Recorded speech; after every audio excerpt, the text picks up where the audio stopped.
Salam. Celui qu'on appelait El-Amin.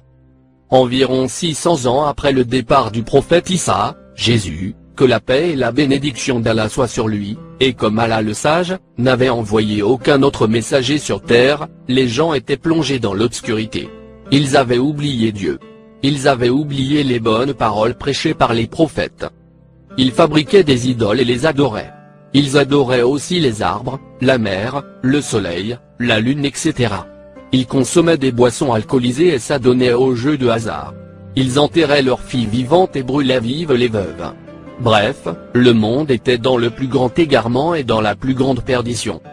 On avait cessé d'adorer le Dieu unique. Il était alors nécessaire qu'un messager vienne de la part d'Allah pour guider à nouveau l'humanité vers le chemin de la vérité. Sa naissance. C'est alors à la Mecque, que le prophète, que Dieu lui accorde sa grâce et sa paix, très probablement le lundi 12 du mois de Rabi el-Awwal, de l'année de l'éléphant. Lors de la naissance de Mohammed, plusieurs événements eurent lieu à travers le monde. Ainsi le palais de l'empereur perse trembla et un feu qui était allumé depuis des siècles dans un de leurs temples s'éteignit. Sa garde. Son père Abdullah mourut 2 mois avant sa naissance. Âgé alors de 6 ans, après la mort de sa mère Amina, il fut pris en charge par son grand-père Abdul Muttalib. Mais 2 ans, 2 mois et 10 jours après la mort de sa mère, Abdul Muttalib tomba gravement malade. Il appela alors à son chevet tous ses fils et décida qu'après sa mort, Mohammed serait confié à l'un d'eux, Abu Talib. Abdul Muttalib mourut quelque temps plus tard alors que Mohammed n'avait que 8 ans. Abu Talib était l'oncle de Mohammed. Il avait une famille nombreuse mais malgré cela il n'hésita pas à recueillir Mohammed. Pour pouvoir élever sa famille, il allait jusqu'à Syrie, le Cham, pour faire du commerçant. Un signe. Lorsque Mohammed fut âgé de 12 ans, son oncle Abu Talib décida de faire un voyage vers la Syrie. Le jeune Mohammed voulut l'accompagner mais Abu Talib refusa à cause des difficultés du voyage. Puis comme il insistait beaucoup, il accepta de l'emmener avec lui. Ce fut son premier voyage vers la Syrie. Ce fut à l'occasion de ce voyage qu'il rencontra un moine nommé Bayra, qui reconnut en lui les signes distinctifs du prophète qui avait été prédit dans l'évangile et qui était attendu. Il conseilla à Abu Talib de ramener l'enfant rapidement vers Mecca et de bien veiller sur lui. Mohammed pas sur lui, avait cultivé pendant son enfance et sa jeunesse un certain caractère et une force morale tout à fait différents des autres. Il avait de bonnes manières. Il était honnête et loyal. Aussi, les gens de Mecca l'appelaient Al-Amin le digne de confiance. Khadija. Il y avait à la Mecque une femme veuve très riche qui s'appelait Khadija, qu'Allah l'agrée. Elle faisait du commerce à Mecca mais aussi en dehors de l'Arabie, par l'intermédiaire d'autres personnes. Quand elle apprit que Mohammed était l'homme le plus honnête de la Mecque, elle lui proposa de conduire une de ses caravanes commerciales vers la Syrie. Mohammed accepta sa proposition et accomplit ainsi son second voyage vers ce pays. Maïsara, une servante de Khadija, qui les accompagnait, constata aussi lors de ce voyage d'autres signes étranges concernant Mohammed. Elle en fit alors part à Khadija, qu'Allah l'agrée, à son retour. Khadija, que Dieu l'agrée, était une femme riche et éduquée. Elle envoya alors une messagère nommée Nafissa, chez l'oncle de Mohammed pour lui faire part de son désir d'épouser Mohammed. La demande ayant été acceptée, Mohammed alors âgé de 25 ans épousa Khadija qui pour sa part avait 40 ans. Elle vécut plus d'un quart de siècle, plus de 25 ans, avec son époux. Mohammed n'épousa pas d'autre femme tant que Khadija était encore en vie. Elle fut sa meilleure épouse et compagne. De cette union, naquirent 4 filles et 2 fils. Les 2 fils s'appelaient Qasim et Tahir. Tous 2, moururent en bas âge. Les filles s'appelaient Zainab, Kulthum, Rokhaya et Fatima. Avant la première révélation, il avait l'habitude de se rendre dans une grotte au mont Hira, pour méditer. Ce fut là, pendant une nuit du mois de Ramadan, à l'âge de 40 ans, que soudainement, Mohammed perçut une présence, dans le silence de la nuit. Une voix se fit entendre. Lis. Mohammed était bouleversé. Je ne sais pas lire, dit-il. Lorsque la voix répéta l'ordre, c'était comme si la terre s'était mise à trembler. Lis. Que dois-je lire? Puis soudain, il se sentit comme libéré. Lis. Au nom de ton Seigneur qui a créé. Il a créé l'homme d'un caillot de sang. Lis, car ton Seigneur est le tout généreux. Qui a instruit l'homme au moyen de la plume. Il lui a enseigné ce qu'il ne savait pas, sourate 96, l'adhérence, versets 1 à 5. Ce furent les 5 premiers versets du glorieux Coran. La voix était celle de l'ange Gabriel, paix sur lui, l'esprit de foi et de vérité, qui fut envoyé par Dieu au dernier des prophètes. Mohammed était envoyé à l'humanité tout entière, pour guider les hommes, mais aussi les djinns vers le chemin de Dieu. Son message. L'aimé d'Allah le sage, comme il fut surnommé, reprocha aux Mécois leurs idoles, statues qu'ils prenaient pour Dieu, les appela à adorer le Créateur unique et leur récita les versets du Coran pour les guider dans la bonne voie. Comme réponse il fit face à la torture et l'oppression. Lorsque les Mécois prirent conscience de leur incapacité à lui faire face, ils lui offrirent royauté, argent et pouvoir, mais Mohammed, paix sur lui, refusa et dit: Même si vous me posez le soleil sur ma main droite et la lune sur ma main gauche, je ne renoncerai pas à mon message. Un message de quelques mots, mais qui pesait plus lourd que les cieux et la terre était. Ô vous les gens, dites il n'y a nulle divinité digne d'adoration, sauf Allah. Et vous réussirez. Les persécutions. Lentement, un par un, le nombre des musulmans augmentait, guidés par le prophète bien-aimé. Mais les musulmans furent l'objet de persécutions dès les premiers temps de l'islam. On riait et on se moquait d'eux, et comme si cela ne suffisait pas, les non-croyants avaient même recours à des attaques et à des tortures physiques. Quelques centaines de musulmans réussirent à quitter la Mecque, abandonnant leur maison, cherchant refuge en Abyssinie voisine, terre chrétienne, et ceux qui restèrent, subirent des persécutions de plus en plus violentes. Une nouvelle tactique fut mise en place par les chefs de la Mecque. Ils contraignirent le prophète et ses compagnons à vivre dans un endroit isolé de la ville, et aucune provision ne leur parvenait. L'aimé d'Allah. Grâce à Dieu, les persécuteurs cessèrent cette pratique inhumaine. Le blocus fut finalement levé et la situation se modifia quelque peu. Les gens purent à nouveau observer et écouter le prophète. C'était un bel homme, de taille moyenne, les cheveux et la barbe noire, ses paroles étaient toujours pleines de sagesse et de conseils. La gentillesse et la miséricorde de Mohammed étaient inégalables. Il accorda une place d'honneur à la femme, une place dans la société qui était inimaginable, un honneur en islam, que l'on ne trouvait nulle part ailleurs. Le voyage nocturne. Ce fut lors de la 10e année de la révélation que le prophète Mohammed perdit son oncle Abu Talib, suivi de la mort de son épouse Khadija. De plus, il fut maltraité par le peuple de Taïf lorsqu'il vint leur délivrer le message. Ce fut une année de tristesse pour le prophète. Mais c'est en cette année-là que Dieu envoya l'ange Gabriel, paix sur lui, pour l'élévation suprême du corps et de l'esprit, le voyage nocturne, et l'Isra et le Mirage. Un voile séparait le prophète de son Seigneur, et c'est là que Dieu offrit le plus grand honneur à Mohammed, les 5 prières quotidiennes, le deuxième pilier de l'islam. À la suite de ce voyage miraculeux, les incrédules redoublèrent de moqueries et de persécutions envers le prophète. L'Hégire, exil. C'est alors qu'une délégation de la ville de Yatrib el-Médina, située à environ 400 km de la Mecque, proposa l'hospitalité à Mohammed et à sa communauté. Mohammed accepta. Après 13 années d'appel à l'islam, à la Mecque, il immigra, lui et les convertis à l'islam, vers Médine, lieu où la religion a pu s'épanouir et où Mohammed devint le chef de ce nouvel État. C'est ce que l'on a appelé l'Hégire, et qui marque le commencement du calendrier islamique. L'autorisation. Beaucoup de gens à Médine ont constaté les bienfaits de l'islam, et se sont convertis. Cependant, les Mécois étaient toujours déterminés à éliminer la communauté musulmane, et ce fut au cours de la 2e année de l'Hégire, pendant le mois de Ramadan, après de nombreuses persécutions, que Dieu le Très-Haut donna la permission de se défendre. Toute autorisation de se défendre est donnée à ceux qui ont été attaqués. Parce qu'ils ont été injustement opprimés. Dieu est capable de leur accorder la victoire, sourate 22, le pèlerinage, verset 39. Les batailles. La première guerre fut appelée la bataille de Badr. Les musulmans, 3 fois moins nombreux que les Mécois, qui étaient au nombre de 1000, sont sortis vainqueurs miraculeusement, avec l'aide de Dieu, gloire à lui. Bataille après bataille, les musulmans prouvèrent qu'ils pouvaient résister à toutes les attaques grâce à Dieu, et Médine ne fut plus jamais attaquée. Ce fut au cours de la 6e année de l'Hégire qu'une trêve fut décrétée entre Mohammed et les Mécois, c'est ce qu'on appela le pacte d'Al-Hudaybiyah. La victoire. C'est en 629, 8e année de l'Hégire, 2 ans après la trêve dont les termes étaient constamment violés par les Mécois, que le prophète Mohammed décida de se rendre à la Mecque avec une armée de 10 000 hommes pour s'emparer de la ville. Ce fut un miracle, pas une goutte de sang ne fut versée et le prophète passa la porte de la ville, sur son chameau, la tête baissée, en toute humilité, tandis que tous ses ennemis le regardaient.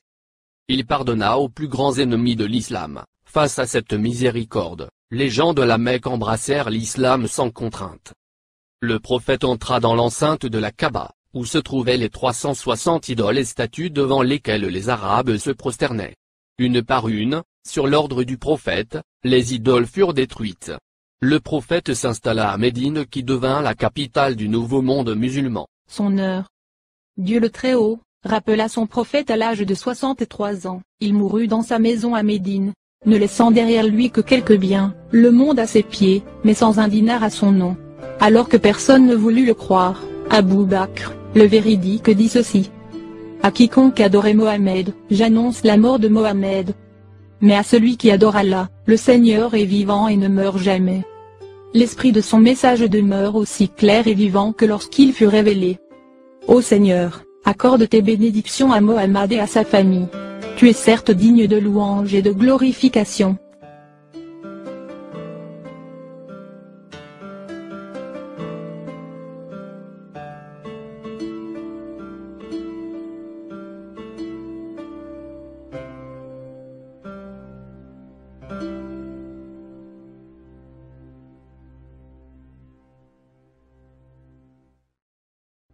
Le message primordial de l'islam. L'humanité n'a eu connaissance des commandements de Dieu que par deux voies, en premier lieu la parole d'Allah, et en second lieu les prophètes qui ont été choisis par Dieu afin de communiquer sa volonté aux êtres humains. Ces deux voies vont de pair et toute tentative pour connaître la volonté de Dieu en négligeant ces voies est trompeuse. Les hindous, délaissant leurs prophètes, se plongèrent dans leurs livres qui se révélèrent être des rébus dans lesquels ils s'égarèrent. De même, les chrétiens ne prêtèrent guère attention au livre d'Allah, n'accordèrent d'importance qu'à Jésus, fils de Marie, et lui donnèrent rang de divinité, négligeant l'essence profonde du monothéisme, contenu dans la Bible.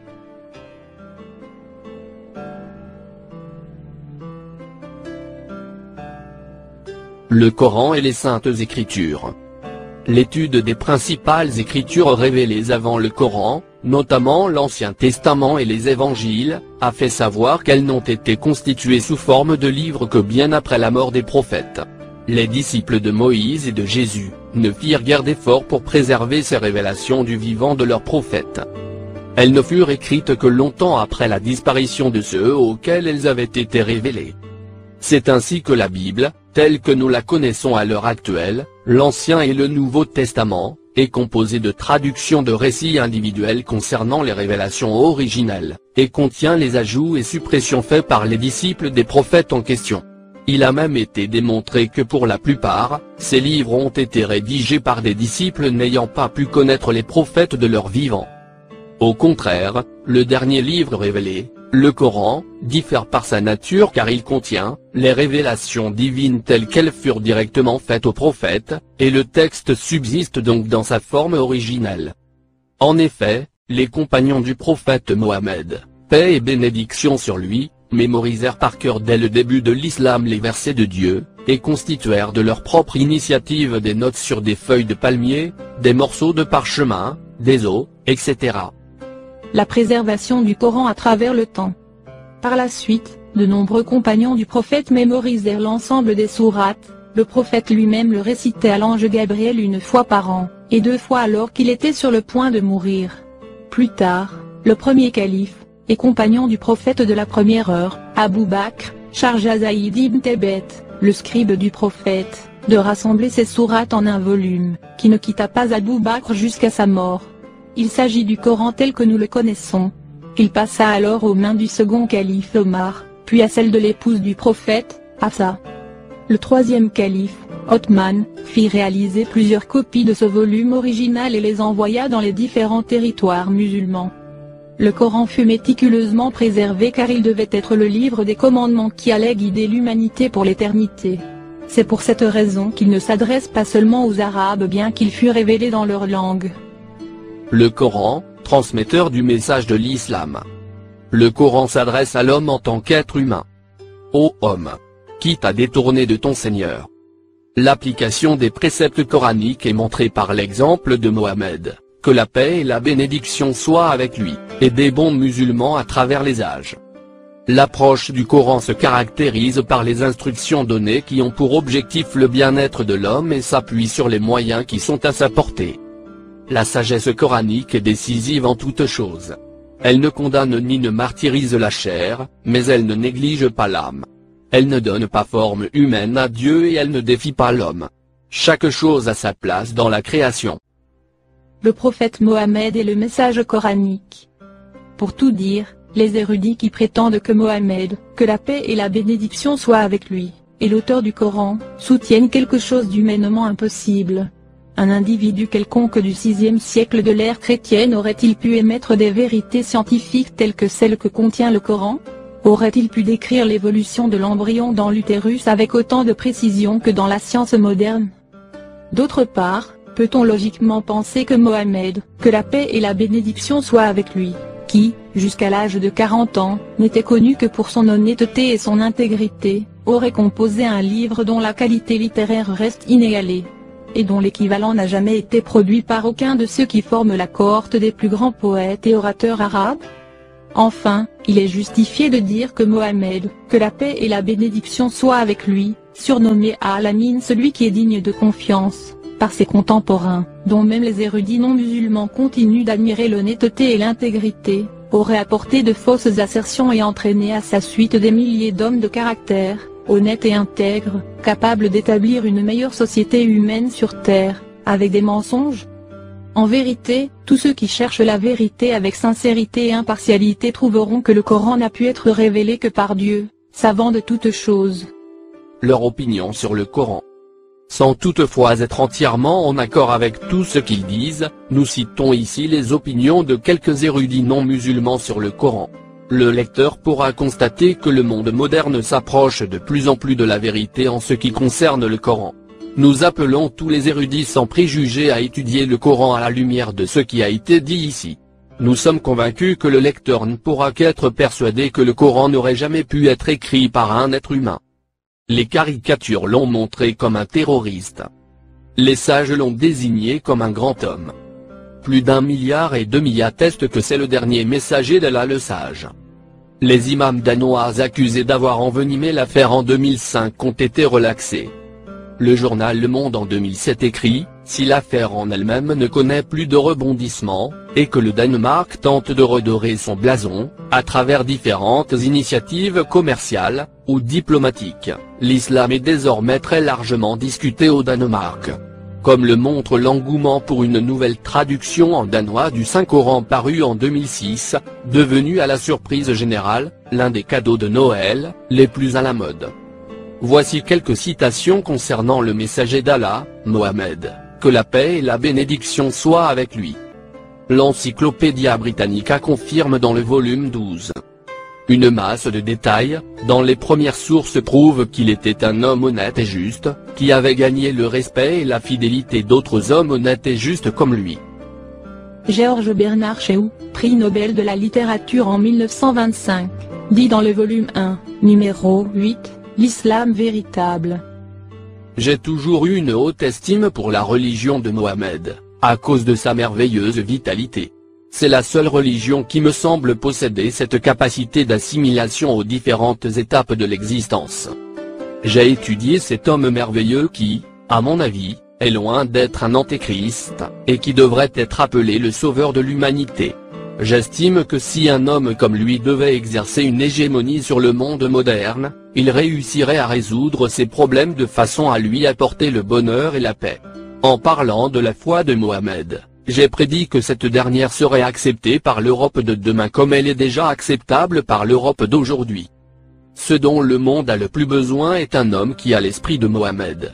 Les hommes religieux dans le Moyen-Âge, par ignorance et par fanatisme, ont propagé une image obscure de la religion de Mohammed qu'ils ont considérée comme l'ennemi du christianisme.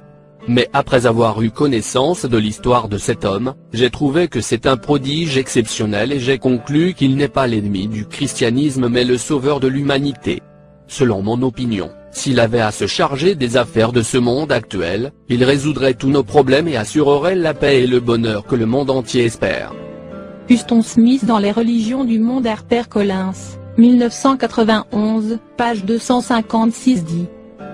Le prophète Mohammed avait établi un document qui stipulait entre autres, les juifs et les chrétiens seront protégés de toutes insultes ou vexations, ils auront les mêmes droits que les musulmans à notre protection et service, en plus, ils pratiqueront leur religion aussi librement que les musulmans. Lamartine dit, dans Histoire de la Turquie, Paris 1854, tome 1 et livre 1, page 280. Si la grandeur du dessein, la petitesse des moyens, l'immensité du résultat sont les trois mesures du génie de l'homme, qui osera comparer humainement un grand homme de l'histoire moderne à Mohammed. Les plus fameux n'ont remué que des armes, des lois, des empires, ils n'ont fondé, quand ils ont fondé quelque chose, que des puissances matérielles écroulées souvent avant eux.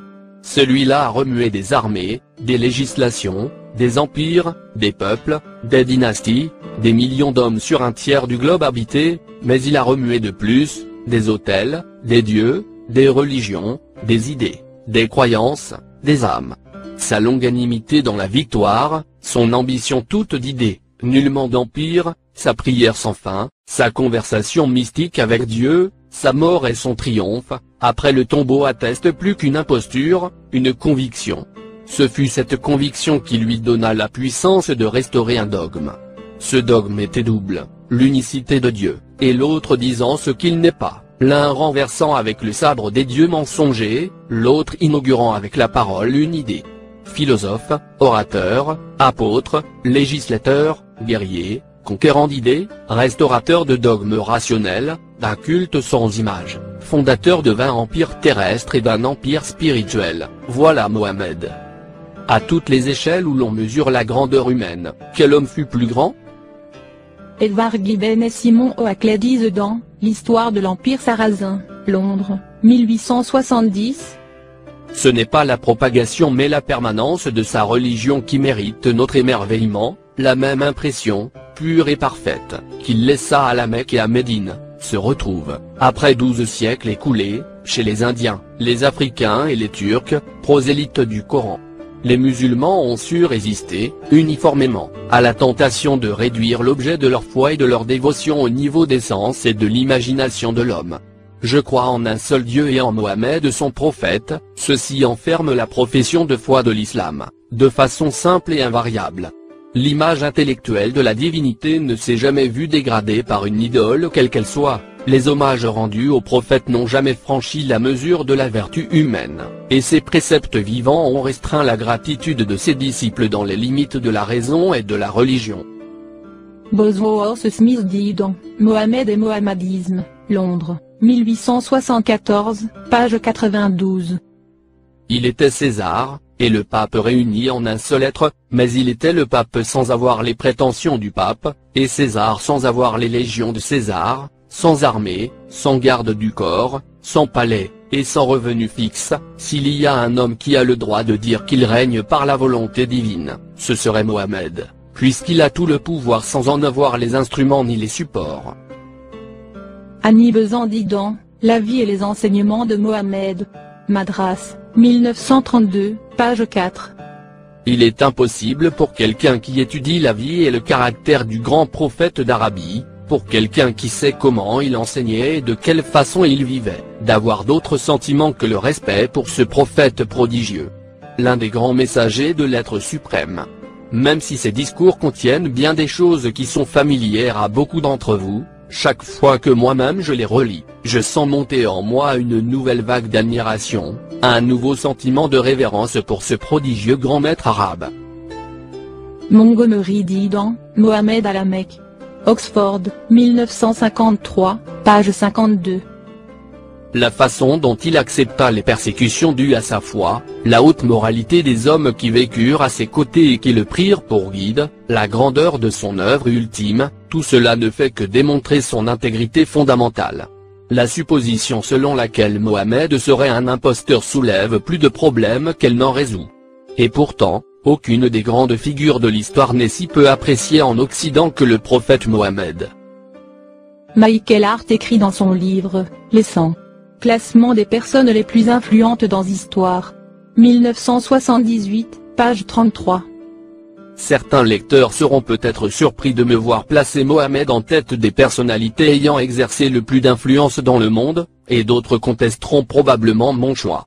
Cependant, Mohamed est le seul homme au monde qui ait réussi par excellence sur les deux plans, religieux et séculier. James Missionnaire Didan, Islam, la religion mal comprise. Dans la revue Reader Digest, édition américaine, numéro de mai 1955, pages 68 à 70.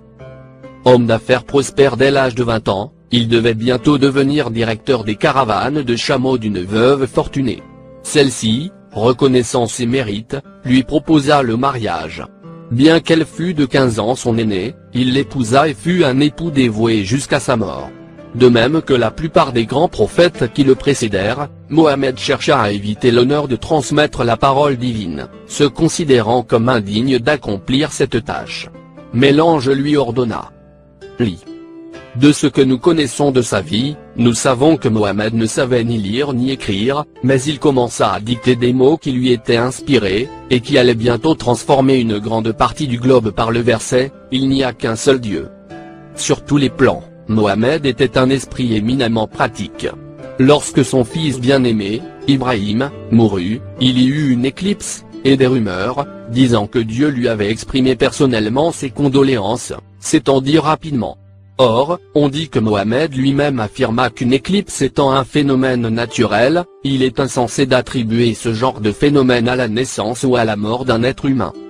Lors de la mort de Mohamed, certains voulurent le déifier, mais son successeur administratif mit fin à cette vague d'hystérie par une des paroles les plus belles de l'histoire religieuse, si l'un d'entre vous alla jusqu'à rendre un culte à Mohamed, Mohamed est mort. Mais si c'est à Dieu qu'il rend un culte, Dieu ne meurt jamais. Edward Gibbon, Didan, Le déclin et la chute de l'Empire romain 1823. Les plus grands crimes, le plus grand péché de Mohamed dans les yeux de l'Ouest chrétien, est qu'il ne s'est pas permis d'être abattu, et d'être crucifié par ses ennemis. Il a défendu lui-même, sa famille et ses partisans, et finalement a vaincu ses ennemis. Le succès de Mohamed fait l'amertume des chrétiens une déception. Il n'a cru dans aucun sacrifice, indirect pour les péchés des autres. Le bon sens de Mohamed a méprisé la pompe de royauté. Le messager de Dieu s'est soumis aux tâches domestiques de la famille, il a allumé le feu, a balayé le sol, trait les brebis, et réparé avec ses propres mains ses chaussures et vêtements. En dédaignant la pénitence et le mérite d'un ermite, il a observé sans effort de vanité l'alimentation sobre d'un arabe. Sur l'égalité des hommes devant Dieu, en islam, la célèbre poétesse indienne Sarojini Naidu Didan, Les idéaux de l'islam, Madras, 1918, page 169. C'est la première religion qui a prêché et pratiqué la démocratie, car, dans la mosquée, alors que l'appel à la prière est émis à partir du minaret et que les fidèles se rassemblent, la démocratie de l'islam est incarnée 5 fois par jour quand le paysan et le roi s'agenouillent côte à côte et proclament « Dieu seul est grand ». J'ai été frappé à maintes reprises par cette unité indivisible de l'islam, qui amène chacun à considérer instinctivement tout musulman comme son frère. Le professeur Uri Gronja a écrit, quant à lui. L'Alliance des nations fondée par le prophète de l'islam pose le principe d'unité et de fraternité humaine sur des fondements aussi universels afin d'agir comme phare pour les autres nations. Il poursuit, le fait est qu'aucune nation, en ce monde, ne peut prétendre égaler ce que l'islam a réussi à faire en formant une alliance entre les nations. Le monde n'a jamais hésité à élever au rang de divinité des individus dont la vie et les réalisations relèvent plus de la légende que de la réalité. Aucun de ces individus n'a jamais accompli ne serait-ce qu'une fraction de ce que Mohamed a accompli. Et pourtant, tous ses efforts et toute son énergie n'ont été déployés que dans le seul but d'amener l'humanité à s'unir dans l'adoration exclusive de Dieu et à mener une vie basée sur l'excellence morale. Ni Mohamed ni ses fidèles n'ont jamais prétendu, à aucun moment, qu'il était le fils de Dieu ou qu'il était l'incarnation de Dieu, ou même qu'il possédait des attributs divins. Il n'a jamais été qu'un messager de Dieu et c'est ainsi que ses fidèles le considèrent de nos jours encore. Ramakrishna Rao, un professeur de philosophie indien, dit de Mohamed, dans son pamphlet intitulé Mohamed, le prophète de l'islam, qu'il était le modèle parfait pour la vie humaine. Et il explique ainsi ses propos. Il est difficile de cerner totalement la personnalité de Mohammed. Je n'arrive à en saisir qu'un regard. Quelle incroyable succession de tableaux pittoresques. Il y a Mohammed le prophète, Mohammed le guerrier, Mohammed l'homme d'affaires, Mohammed l'homme d'État, Mohammed l'orateur, Mohammed le réformateur, Mohammed le refuge de l'orphelin, Mohammed le protecteur des esclaves, Mohammed l'émancipateur de la femme, Mohammed le juge, Mohammed le saint. Et dans tous ses rôles, dans toutes ses sphères d'activité, il s'est comporté en héros. Et c'est une œuvre immense, que Mohammed a accomplie, par le seul concept de l'unique. Il a soumis l'univers entier, disait Goethe, philosophe, d'Ivan Ouest oriental. Mohammed est réellement un personnage historique. Mohammed nous apparaît comme un homme doux, sensible, fidèle, exempt de haine. Ses affections étaient sincères, son caractère, en général, porte à la bienveillance, disait Ernest Renan, écrivain, étude d'histoire religieuse. Gandhi a dit, beaucoup de gens ont embrassé l'islam dans ces temps modernes, grâce à la simplicité du prophète, son attachement vers les autres, son regard attentif envers sa promesse, sa dévotion intense, son intrépidité et sa confiance absolue et foi envers Dieu et sa propre mission. Que pensait François Voltaire de Mohammed? En premier lieu, Voltaire manifestait une opinion hostile envers le prophète Mohammed, que la paix et la bénédiction de Dieu soient sur lui, à l'instar de la tragédie, Le fanatisme ou Mohammed le prophète, 1742, qui, d'ailleurs, a été ardemment critiqué par Napoléon et Renan. Voir Napoléon Bonaparte Ernest Renan. En second lieu, Voltaire a vraisemblablement changé d'opinion, c'est sur cette phase que nos extraits porteront. Il disait: toutes ces lois qui, à la polygamie près, sont si austères, et sa doctrine qui est si simple, attirèrent bientôt à sa religion le respect et la confiance. Le dogme surtout de l'unité d'un Dieu, présenté sans mystère, et proportionné à intelligence humaine, rangea sous sa loi une foule de nations, et jusqu'à des nègres dans l'Afrique, et des insulaires dans l'océan Indien.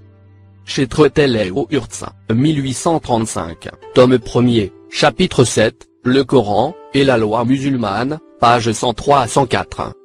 L'islam était sans doute plus sensé que le christianisme. On n'y adorait point un juif en abhorrant les juifs, on n'y appelait point une juive mère de Dieu, on n'y tombait point dans le blasphème extravagant de dire que trois dieux font un Dieu, enfin on n'y mangeait pas ce Dieu qu'on adorait et on n'allait pas rendre à la selle son créateur.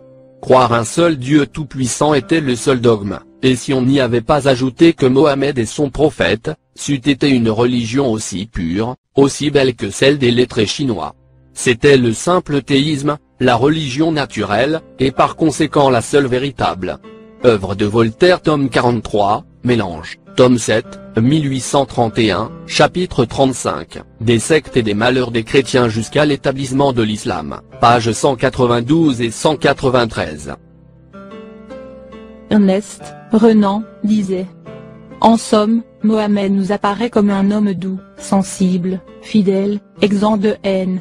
Ses affections étaient sincères, son caractère, en général, porté à la bienveillance. Lorsqu'on lui serrait la main en l'abordant, il répondait cordialement à cette étreinte, et jamais il ne retirait la main le premier. Il saluait les petits enfants et montrait une grande tendresse de cœur pour les femmes et les faibles. Le paradis, disait-il, est au pied des mers.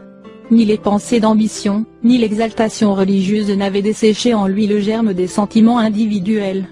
Rien de moins ressemblant à cet ambitieux machiavélique, Mohammed de la pièce de Voltaire, et son cœur qui explique en inflexibles alexandrins ses projets à Zopir. Je dois régir en Dieu l'univers prévenu. Mon empire est détruit, si l'homme est reconnu. L'homme, au contraire, est chez lui toujours à découvert. Il avait conservé la sobriété des mœurs arabes, aucune idée de majesté. Son lit était un simple manteau, et son oreiller une peau remplie de feuilles de dattier. On le voyait traire lui-même ses brebis, et il s'asseyait à terre pour accommoder ses vêtements et ses chaussures. Toute sa conduite dément le caractère entreprenant, audacieux, qu'on est convenu de lui attribuer.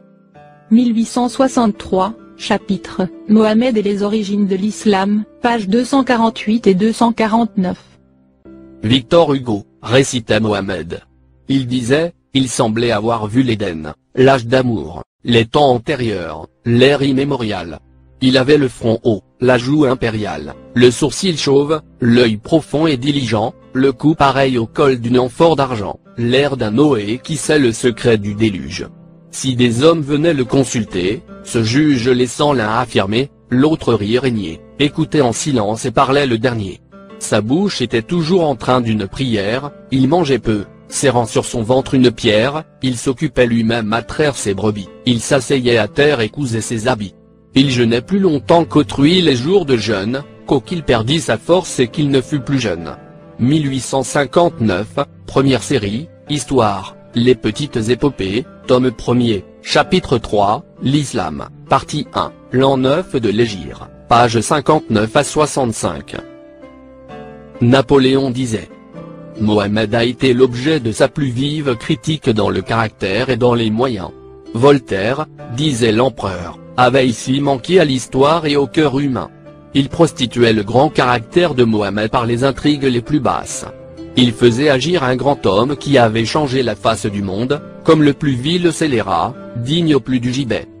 Il ne travestissait pas moins inconvenablement le grand caractère de Mar, dont il ne faisait qu'un coupe-jarret de mélodrame. 1823-1824, tome 3e, lundi 22 au jeudi 25, avril 1816, le gouverneur visite ma chambre. Critique de Mohammed de Voltaire. Du Mohammed de l'histoire. Grétry, pages 133 à 137. Bonaparte continuait en disant. Pour que l'ouvrage de Mohammed soit vraiment digne de la scène française, il faut qu'il puisse être lu sans indignation aux yeux des hommes éclairés de Constantinople comme de Paris. Mohammed fut un grand homme, intrépide soldat, avec une poignée de monde il triompha au combat de Badr, grand capitaine, éloquent, grand homme d'État, il régénéra sur patrie, et créa au milieu des déserts de l'Arabie un nouveau peuple et une nouvelle puissance. 1836, fragments divers, observations sur la tragédie de Mohammed par Voltaire, page 249. Napoléon disait aussi. L'islam attaque spécialement les idolâtres, il n'y a point d'autre Dieu qu'Allah, et Mohammed est son prophète, voilà le fondement de la religion musulmane, c'était le point le plus essentiel, consacrer la grande vérité annoncée par Moïse et confirmée par Jésus. Il n'y a pas d'autre Dieu qu'Allah et Mohammed est son prophète. Je suis, moi-même, musulman unitaire et je glorifie le prophète.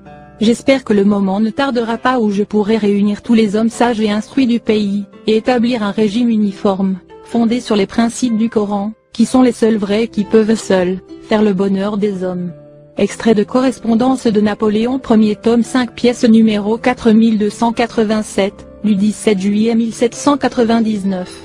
Profession de foi, voir aussi pièce numéro 3148, et de l'ouvrage de Christian Cherfil, Bonaparte et l'Islam. Pédone, ed. Paris 1914 page 81 à 127. Il faut noter, les historiens qui parlent de cette conversion, la qualifient de stratégie égyptienne. Cependant il suffit de lire le journal inédit de Sainte-Hélène, de 1815 à 1818, du Galbaron Gourgaud, de Tomide, Flammarion, pour se rendre compte que la persistance de l'islam chez Napoléon, lors de son séjour final à Sainte-Hélène, ruine totalement cette hypothèse. Car, là, nulle ambition ou stratégie politique ne dictait alors sa conduite. Napoléon Bonaparte empereur des Français, 1769-1821. Sérieux ou banal, sa conduite quotidienne a institué un canon que les millions observent ce jour-ci avec la mémoire consciente. Personne considéré par n'importe quelle section de la race humaine comme l'homme parfait n'a jamais été imité si minutieusement. La conduite du fondateur du christianisme n'a pas gouverné la vie ordinaire de ses disciples. De plus, aucun fondateur d'une religion ne part sur une éminence si solitaire que le prophète musulman. Disait Hogarth. Arabie.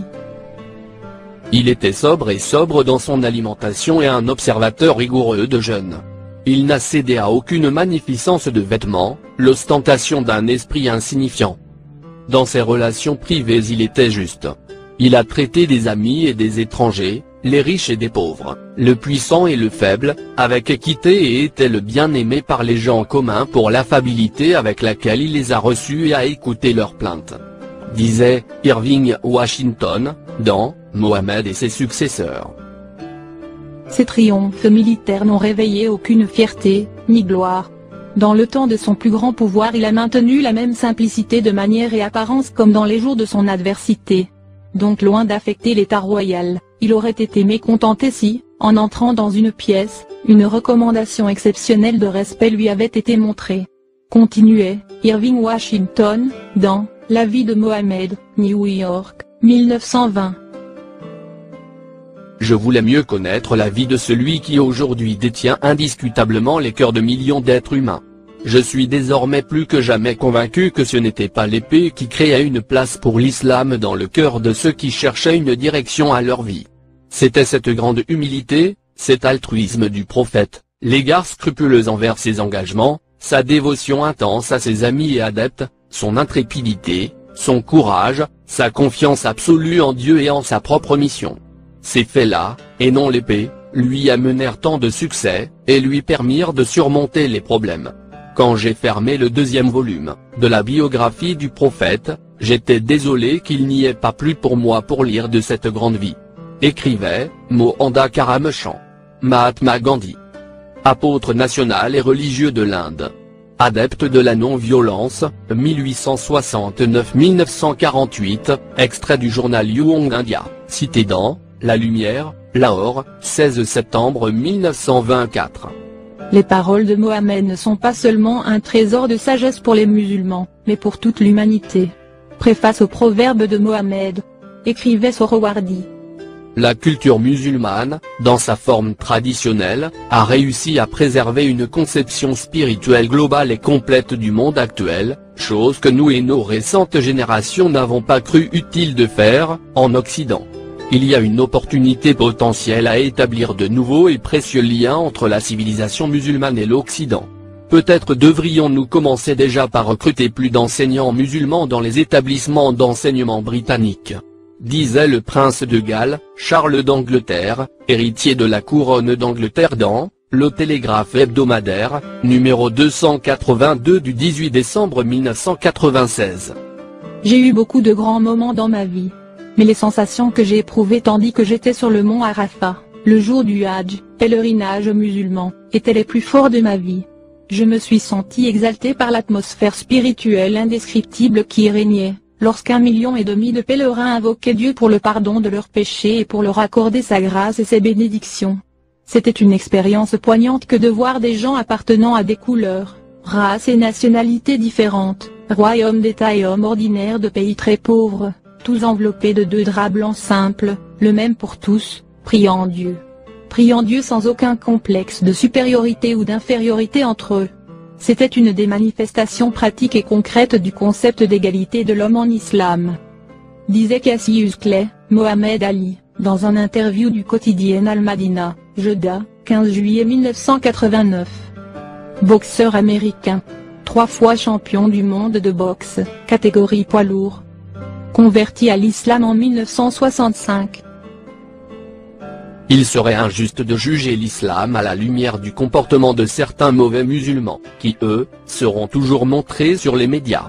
C'est comme si, on jugeait une voiture comme mauvaise, parce que le conducteur de la voiture a bu, et est rentré dans un mur.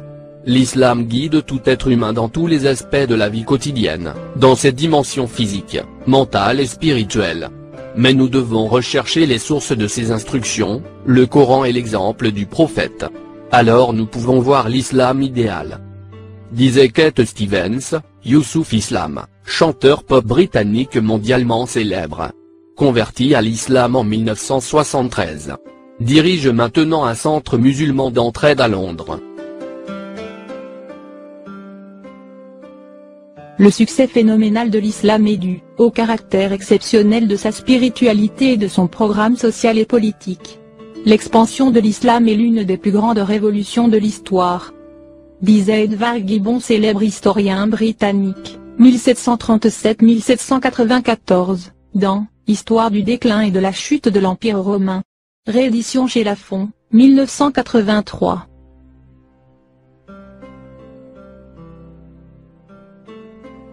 Dans mohammédanisme, chaque chose est différente ici. Au lieu de l'ombragé et du mystérieux, nous avons l'histoire. Nous savons de l'histoire externe de Mohammed. Pendant que pour son histoire intérieure après que sa mission avait été proclamée, nous avons un livre absolument unique dans son origine, dans sa préservation. Sur l'autorité substantielle dont personne n'était jamais capable de jeter un doute sérieux. Disait, Forgeron Bozo Horte Révérendant, Muhammad, et Muhammadanisme, Londres, 1874.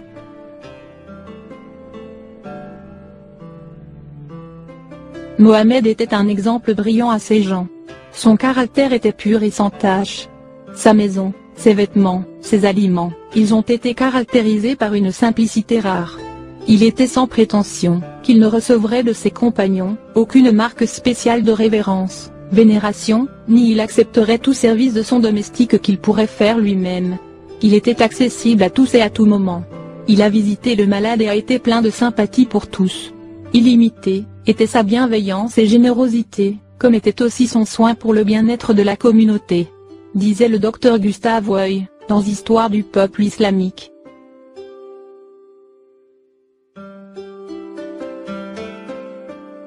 Bien qu'extrêmement ignorant des lettres, son esprit pourrait se développer dans la controverse avec le plus sage de ses ennemis. Son éloquence simple a été rendue impressionnante par une manière de dignité mélangée d'élégance, et d'une expression où l'effroi de sa majesté a été si bien adouci, par une douceur aimable, qu'il a exercé des émotions de vénération et d'amour. Il était doué de cet air autoritaire du génie qui influence le savant et commande l'illettré. Disait Charles Stuart Milson. Dans l'histoire de mohammedanisme.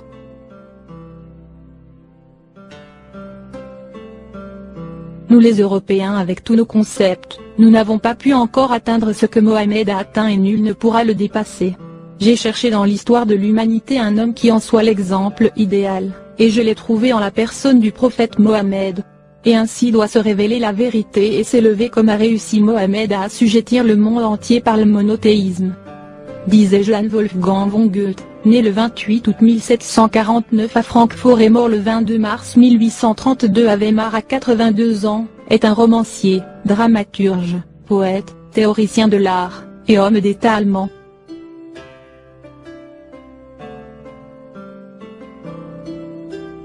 C'est une honte pour chacun d'écouter les accusations disant que l'islam est un mensonge et que Mohammed est un imposteur et un falsificateur. On l'a distingué pendant toute sa vie avec des principes inébranlables, une sincère détermination, bienveillant, généreux, compatissant, pieux, vertueux, digne d'éloge, libre, humaniste, très sérieux, sincère. Et avec toutes ces qualités, il avait le plus doux caractère, le tempérament le plus aisé, de bonne humeur, de compagnie louable et agréable, mieux, il était plaisant et spirituel. Il était juste, clairvoyant, magnanime, pur et présent d'esprit. Son visage était radieux comme s'il avait en son sein des lumières illuminant toute nuit obscure. Il était un grand homme par sa nature, il n'a pas été éduqué par une école ni par un instituteur et il n'avait point besoin de tout cela. Disait le philosophe britannique, Thomas Carlyle, qui a gagné le prix Nobel pour ce livre, Les héros. À tous les musulmans et musulmanes du monde, à tous les athées du monde, et à tous les chrétiens et juifs du monde. Sachez frères et sœurs, que la vérité sur l'islam a toujours été cachée au commun des mortels. Après avoir été atomisée par un christianisme douteux, et par une Bible falsifiée à plus de 450 000 erreurs, introduites délibérément par les satanistes, l'Occident a été empêché de découvrir le vrai visage de l'islam et du prophète Mohammed, que la paix et la bénédiction soient avec lui. Les satanistes francs-maçons ont corrompu la religion d'Allah avec laquelle sont venus les grands messagers, notamment Noé, Abraham, Moïse, Jésus et Mohammed, le dernier messager avant la fin des temps. Le message du Créateur a toujours été le même, et le restera, quoi qu'il arrive. Islam se traduit par soumission.